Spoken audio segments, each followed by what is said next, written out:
নমস্কার বন্ধুরা, আমি সুজাতা।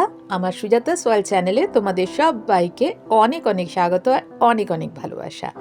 আশা করছি তোমরা সকলে খুব খুব ভালো আছো, আমিও ভালো আছি।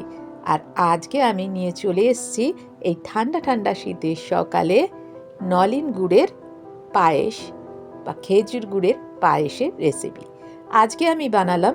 তাই ভাবছি আমি যখন বানালাম তাহলে তোমাদের একটু দেখিয়ে দিই কিভাবে আমি বানাচ্ছি। আর এই শীতে খেজুর গুড়ের পায়েস হবে না তা তো হয়ই না, তাই না? আর আমার মেয়ে তো ভীষণ ভালোবাসে আমার হাতের এই পায়েসটা খেতে। মেয়ের রিকোয়েস্টেই আজকে বানালাম। তাই ভাবলাম যখন বানাচ্ছি তোমাদেরও একটু দেখিয়ে দিই আমি পায়েসটা কিভাবে বানাই।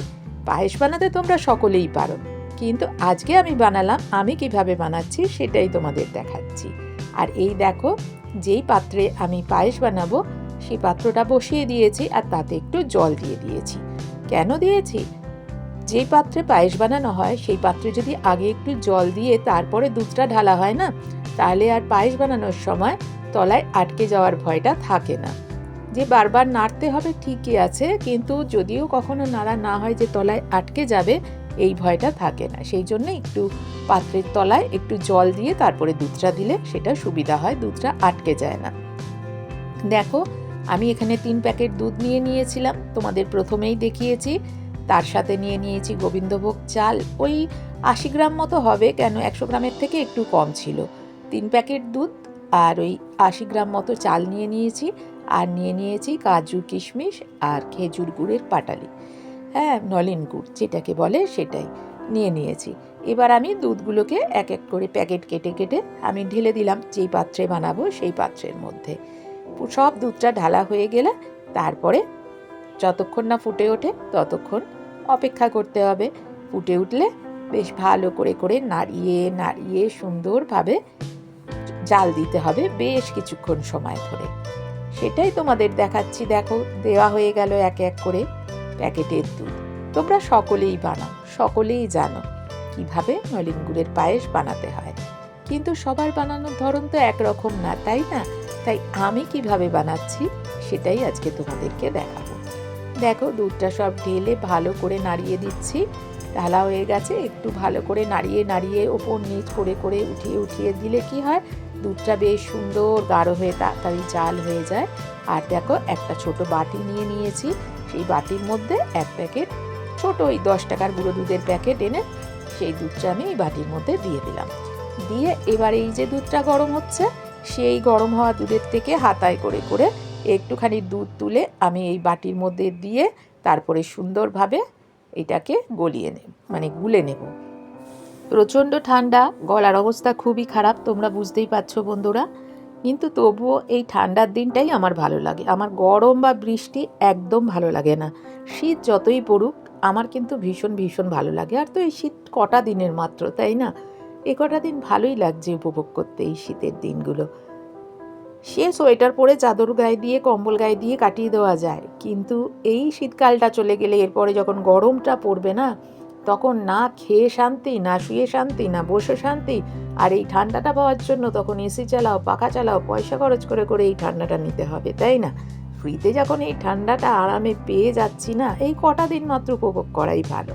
কথা বলতে বলতে দেখো, দুধটা বেশ সুন্দর ফুটে আসছে। এবার আমি সামান্য লবণ দিয়ে দিলাম। যে কোনো মিষ্টি জিনিসে একটু লবণ দিলে কিন্তু মানে টেস্টটা ব্যালেন্স হয়। লবণের নোনতা ভাব আসে না, কিন্তু মিষ্টির সাথে স্বাদটা বেশ সুন্দর ব্যালেন্স হয়। দেখো, দুধটা কত সুন্দর ফুটে উঠেছে। নাড়িয়ে নাড়িয়ে সরটাকে কেটে কেটে ভালো করে নাড়িয়ে নাড়িয়ে দিচ্ছি। যতক্ষণ জাল হবে বেশ একটু ভারী ভারী হয়ে আসবে ততই ভালো। আমি লবণ দিয়ে দিলাম, তোমরা ইচ্ছে হলে নাও দিতে পারো, তবে আমার মনে হয় যে কোনো মিষ্টি জিনিসে একটু লবণ দিলে তার স্বাদটা আরও ভালোই হয়। এবারে দেখো, আমি গোবিন্দভোগ চালগুলো দিয়ে দিচ্ছি। আমি ওগুলোকে ধুয়ে রেখে দিয়েছিলাম, কিন্তু গোবিন্দভোগ চাল বেশি ধুতে নেই, আমি অল্পই একবার ধুয়ে তারপরে চালটাকে দিয়ে দিচ্ছি। আর যখন চালটা দিচ্ছি তখন গ্যাসের ফ্লেমটা একদম কম করে রেখে দিয়েছি। তারপরে দেখো, এবার আবার চালটা দেওয়ার সাথে সাথে একটু নাড়িয়ে দিলাম, তা না হলে আবার চালটা আটকে যাবে।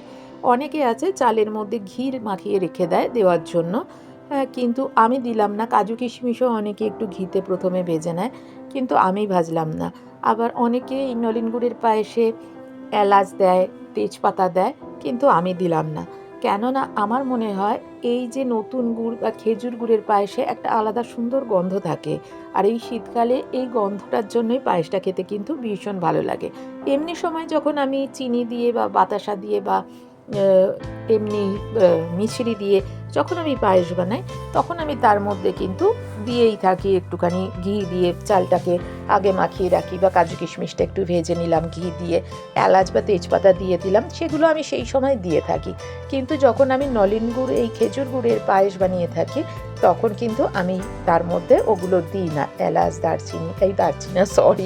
এলাচ বা তেজপাতা বা ঘি এগুলো আমি কিছুই দিই না, কেন এই গুড়ের গন্ধটা আলাদাভাবে পাওয়ার জন্য। দেখো বেশ সুন্দর নাড়িয়ে নাড়িয়ে চালটা হয়ে আসছে। এবার আমি গুড়টা দিয়ে দিয়েছি।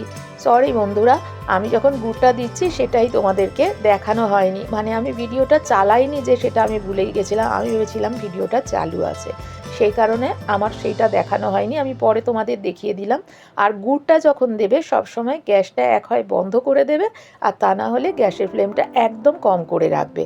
তাহলে আর না ওই গুড় দেওয়ার পর অনেকের অনেক সময় দুধটা কেটে যায় বলে অনেকে, আমার হয়নি যদিও আজ অবধি, কিন্তু আমি শুনেছি অনেকে বলে গুড় দেওয়ার পর দুধটা কেটে যায়। তাহলে ওই কেটে যাওয়ার ভয়টা থাকবে না যখন গুড়টা দেবে, তখন যদি গ্যাসটা বন্ধ করে দাও বা গ্যাসের ফ্লেমটা একদম কমিয়ে দাও। যাই হোক, আমার গুড়টা তো দেওয়া হয়ে গেছে, তোমাদের দেখিয়ে দিলাম। নাড়াচাড়া করে করে বেশ সুন্দর করে মানে গুড়টাকে গলিয়ে নিলাম। তারপরে আমি এই পর্যায়ে যখন এরকম গুড়টা গলে যাবে, তখন আমি যে দুধটা গুলে রেখেছিলাম সেই দুধটা আমি এর মধ্যে দিয়ে দিলাম, দিয়ে আবারও সুন্দর করে নাড়াচাড়া করতে থাকবো। দেখো আর একটুখানি দুধটা শোকাবে, চাল আমার সিদ্ধ হয়েই গেছে। চালটা সিদ্ধ হয়ে যাওয়ার পরেই গুড়টা দিয়েছি, তা না হলে আবার আগে দিয়ে দিলে চালটা সিদ্ধ হবে না। আর দেখো এবার এইটা একটুখানি জাল দিয়ে দিয়ে আর একটুখানি ভারী করব। আমার নতুন পুরনো সব বন্ধুদের অনেক অনেক ধন্যবাদ, অনেক অনেক ভালোবাসা আমার পাশে থেকে আমাকে এগিয়ে নিয়ে যাওয়ার জন্য।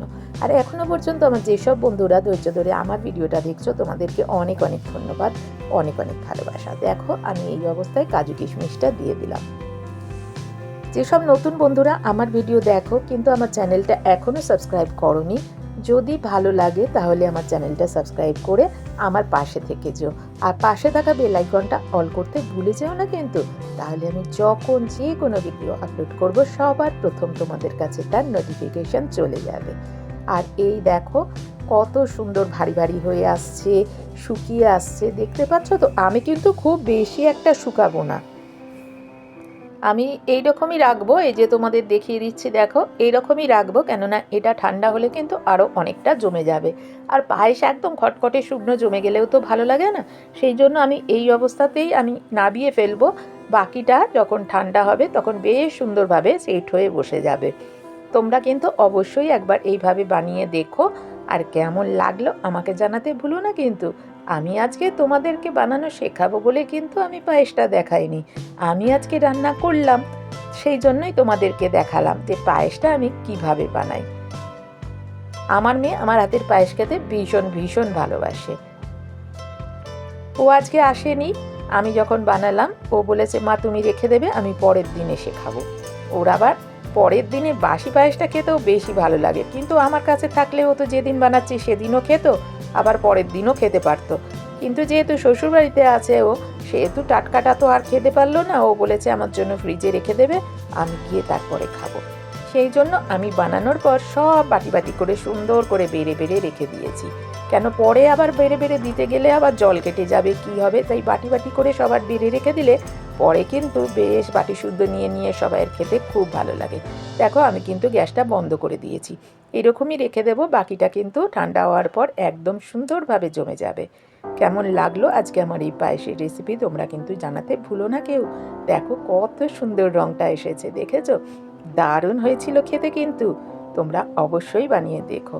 আর এই দেখো আমি কেমনভাবে বাটি বাটি করে সাজিয়ে রেখেছি।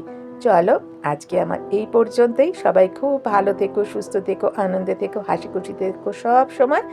আবার দেখা হবে পরের দিন নতুন কোনো ভিডিওর সাথে। ততক্ষণের জন্য টাটা। সবাই খুব খুব ভালো থেকো। আর আমার পায়েসটা কেমন হয়েছে জানাতে ভুলো না কিন্তু। তোমরা তো আর খেতে পারলে না, অন্তত দেখেই বলো যে আমার পায়েসটা দেখে কেমন হয়েছে মনে হচ্ছে।